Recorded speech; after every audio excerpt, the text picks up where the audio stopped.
ଏଇଭଳିଆ ପରିସ୍ଥିତି ହେଲାଣି ବେକାର ସମସ୍ୟା ନିଶା ଦ୍ରବ୍ୟ ଏତେ ଜୋରେ ବ୍ୟାପିଲା ପିଲା ଗୁଡାକ ପିଇ ଦେଇକି ବାଧ୍ୟ ହେଇକି ରେପ୍ କରୁଛନ୍ତି। ଏଠି ପ୍ୟାରେଣ୍ଟସ ମାନଙ୍କ ଡ୍ୟୁଟି ନାହିଁ। ରାତିରେ କାହିଁ ତମେ ଝିଅ ମାନଙ୍କୁ ଛାଡୁଛ? କଣ ପାଇଁ ଛାଡୁଛ? ଘରେ ରଖିପାରୁନ?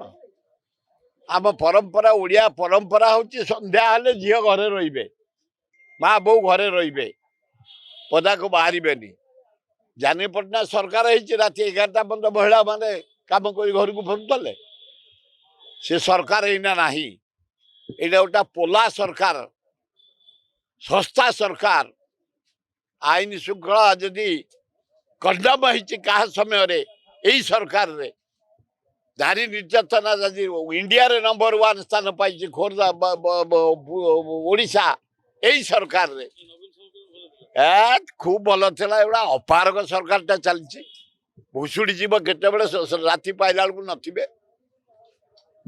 ଏ ଯେମିତି ବଦଳି ସବୁ ହଉଛି, ରାତି ପାଇଲା ବେଳକୁ ଆଉ ତାଙ୍କ ଚେୟାର ନାହିଁ, ସେମିତି ଇଏ କି ଦେଖିବ ରାତି ପାଇଲା ବେଳକୁ କେତେବେଳେ ନଥିବେ।